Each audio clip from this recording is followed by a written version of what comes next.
بسم اللہ الرحمن الرحیم نحمدہ ونصلی علی رسولہ الکریم۔ معزز سامعین، السلام علیکم ورحمۃ اللہ وبرکاتہ۔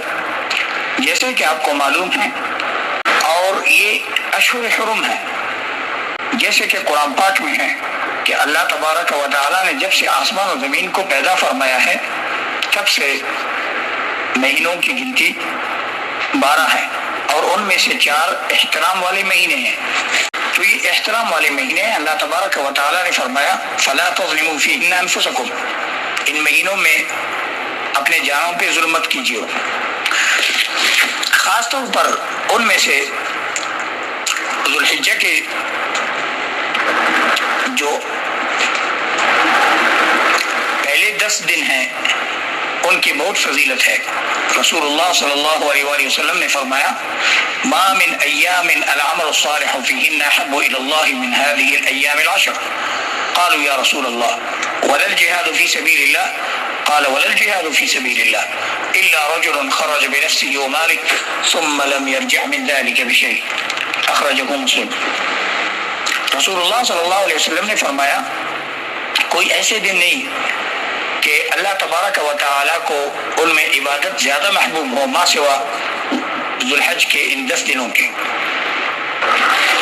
صحابہ کرام نے عرض کیا جہاد فی سبیل اللہ سے بھی زیادہ ان ایام میں عبادت کی فضیلت زیادہ ہے؟ رسول اللہ صلی اللہ علیہ وسلم نے فرمایا جہاد فی سبیل اللہ سے بھی زیادہ، ما سوا اس شخص کے جو مال جان کے ساتھ نکلے پھر واپس نہ آئے۔ تو اس کا مطلب یہ ہے کہ شہید کی فضیلت تو زیادہ ہے، لیکن عام اعتبار سے دیکھا جائے تو ان ایام میں عبادت کرنا افضل ہے۔ اب رہی بات کہ ان ایام میں کس طرح کی عبادت ہم کر سکتے ہیں، عبادت کے جتنے بھی انواع ہیں وہ سب کریں۔ فرائض تو ویسے بھی ہم پر ہے، ہمیں فرائض پڑھنی ہے، واجبات ادا کرنی ہے، سنت موقدہ، اور ان کے علاوہ نفلی عبادات، صدقات اور روزے، یہ سب ان ایام میں فضیلت والے اعمال ہیں۔ اور بعض حضرات نے یہاں تک بھی کہا ہے کہ جس طرح کے رمضان کے آخری عشرہ فضیلت والے ہیں، اسی طرح یہ ذوالحجہ کے پہلے عشرہ کی بھی بہت بڑی فضیلت ہے، رمضان جیسی فضیلت ہے۔ بعض لوگوں نے تو یہاں تک بھی کہا ہے کہ رمضان سے بھی زیادہ ان کی فضیلت ہے، کہ اللہ تبارک و تعالیٰ نے اپنے کلام مجید میں ان دنوں کا قسم اٹھایا۔ اللہ تبارک و تعالیٰ نے فرمایا والفجر ولیال عشر، اور ان میں سے خاص طور پر یوم عرفہ یعنی عید سے ایک دن پہلے روزہ رکھنے کی بہت بڑی فضیلت ہے۔